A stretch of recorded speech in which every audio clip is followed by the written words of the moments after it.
Good morning all student. आज हम आपके लिए कक्षा 11 का भौतिक विज्ञान का लेसन 1 भौतिक जगत लेकर आए हैं। भौतिक जगत अर्थात फिजिकल वर्ल्ड, क्योंकि हम भौतिक विज्ञान को पढ़ रहे हैं तो 11 के भौतिक विज्ञान को पढ़ रहे हैं। 11 की फिजिक्स है, जिसमें हमारा पहला लेसन है लेसन 1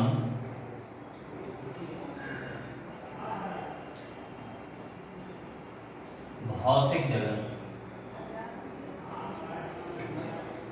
भौतिक जगत का मतलब है कि इस भौतिक का हमारे इस पूरे वर्ल्ड में इसकी क्या उपयोगिता है, इसकी क्या देन है।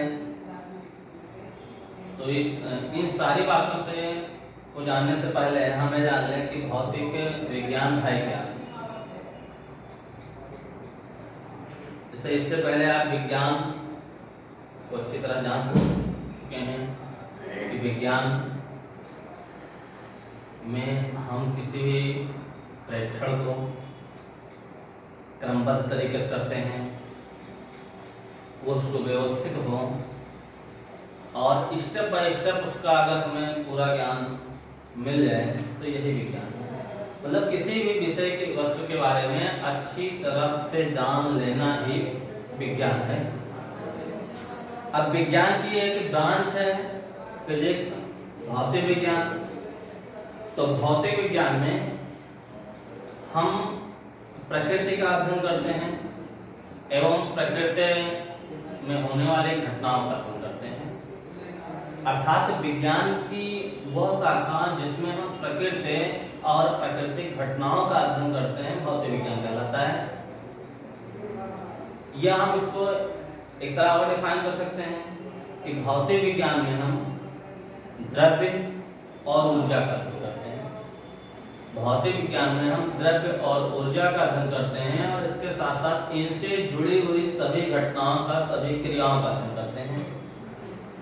तो इसका डेफिनेशन हम ये भी ला सकते हैं, लिख सकते हैं फिजिक्स के लिए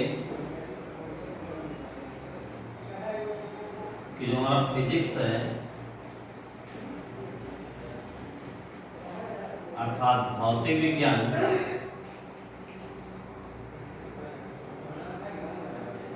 इसमें हमने बताया दो तरीके से कि हम प्रकृति का अध्ययन करेंगे और प्राकृतिक घटनाओं का अध्ययन करेंगे।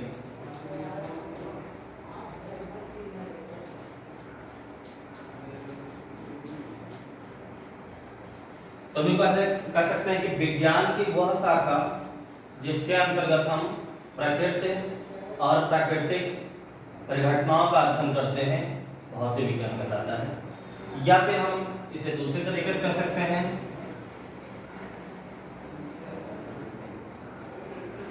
अथवा द्रव्य और ऊर्जा। विज्ञान की वह शाखा जिसमें हम द्रव्य और ऊर्जा को पढ़ते हैं, द्रव्य और ऊर्जा का अध्ययन करते हैं और इनकी अन्योन्य क्रियाओं का अध्ययन करते हैं भौतिक विज्ञान कहलाता है। तो हम भौतिक विज्ञान को दो तरीकों से जान सकते हैं। पहला जिसमें हम प्रकृति का अध्ययन करें और प्राकृतिक घटनाओं का अध्ययन करें भौतिक विज्ञान है, या द्रव्य का अध्ययन करें और द्रव्य और ऊर्जा के अन्योन्य क्रियाओं का अध्ययन करें, वो भौतिक विज्ञान है। अब प्रश्न उठता है कि भौतिक विज्ञान में हम केवल द्रव्य और ऊर्जा का ही अध्ययन क्यों करते हैं। जब हम बात द्रव्य की करते हैं कि द्रव्य का खाली अध्ययन करते हैं, तो द्रव्य के विषय में हम जानते हैं कि इस पृथ्वी पर जितनी भी वस्तुएं हैं या जो भी हमारे लिए उपयोगी हैं या जितना कुछ हमको दिखाई पड़ता है सभी द्रव्य है। वो चाहे जिस अवस्था में है सभी द्रव्य है। और अब इन दोनों का द्रव्य और ऊर्जा का अध्ययन क्यों किया गया, तो इन दोनों में एक संबंध है। उस संबंध को एक वैज्ञानिक थे आइंस्टीन जी ने बताया कि हम द्रव्य और ऊर्जा का अध्ययन इसलिए करते हैं क्योंकि ये दोनों आपस में एक संबंध को दिखाते हैं। वह प्रश्न था कि हम दो ही बातों का अध्ययन क्यों करते हैं, तो वहाँ से आइंस्टीन जी ने इसके विषय में फोकस किया कि हम द्रव्य और ऊर्जा का अध्ययन किस लिए करते हैं, क्योंकि इन दोनों में एक ही आपसी रिलेशन है। और ये रिलेशन दिया E बराबर mc², जहाँ पर ये E जो है वो एनर्जी है अर्थात ऊर्जा है, m मास है द्रव्यमान है, और c ये प्रकाश का वेग है, ये वेलोसिटी ऑफ लाइट है।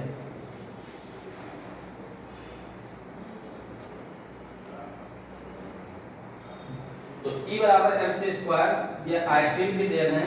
इसे द्रव्यमान ऊर्जा समीकरण कहते हैं। और द्रव्यमान ऊर्जा समीकरण हमको ये बताता है कि हम भौतिक विज्ञान में, यही कारण है कि भौतिक विज्ञान में द्रव्य और ऊर्जा का अध्ययन करते हैं। तो ये समझ गए कि भौतिक विज्ञान है क्या।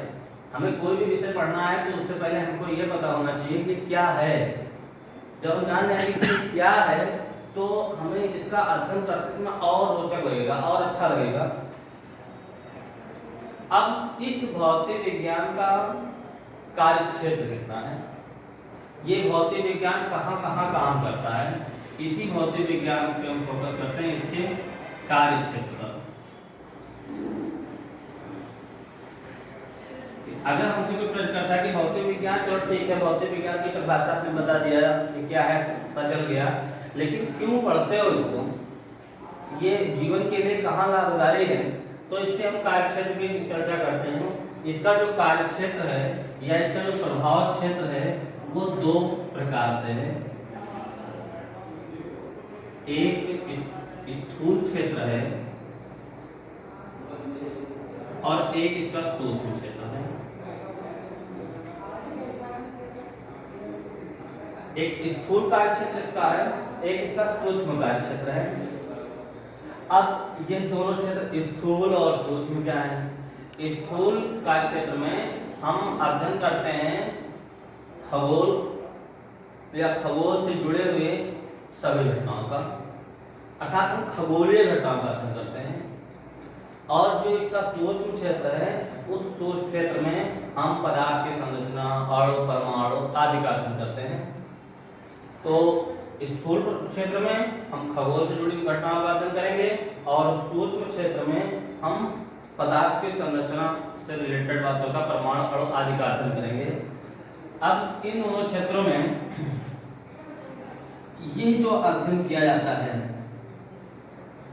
ये चिरसम्मत भौतिकी के अंतर्गत किया जाता है। स्थूल क्षेत्र का अध्ययन हम करते हैं चिरसम्मत भौतिकी के अंतर्गत, चिरसम्मत भौतिकी। भौतिक विज्ञान के जो स्थूल क्षेत्र का अध्ययन किया गया वो चिरसम्मत भौतिकी के अंतर्गत किया गया।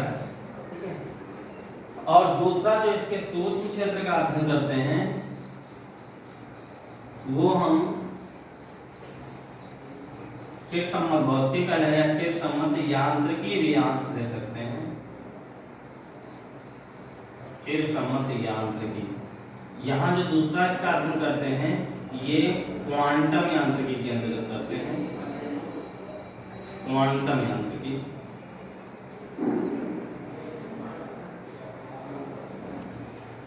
तो यहाँ पे देखा कि जो इसका कार्य क्षेत्र है वो स्थूल प्रभाव क्षेत्र में चिरसम्मत यांत्रिकी और सूक्ष्म में क्वांटम यांत्रिकी के अंतर्गत अध्ययन करते हैं। तो कार्य क्षेत्र से पता चल गया कि हमें कहाँ तक इस भौतिक विज्ञान को पढ़ना है और ये हमारे लिए कितना लाभकारी है। तो प्रिय छात्रों, आज की क्लास में आप को इन टॉपिक को फोकस किया गया, शायद आपको समझ में भी आया होगा। अगले क्लास में हम इससे आगे की बातों को लेकर मिलेंगे। धन्यवाद।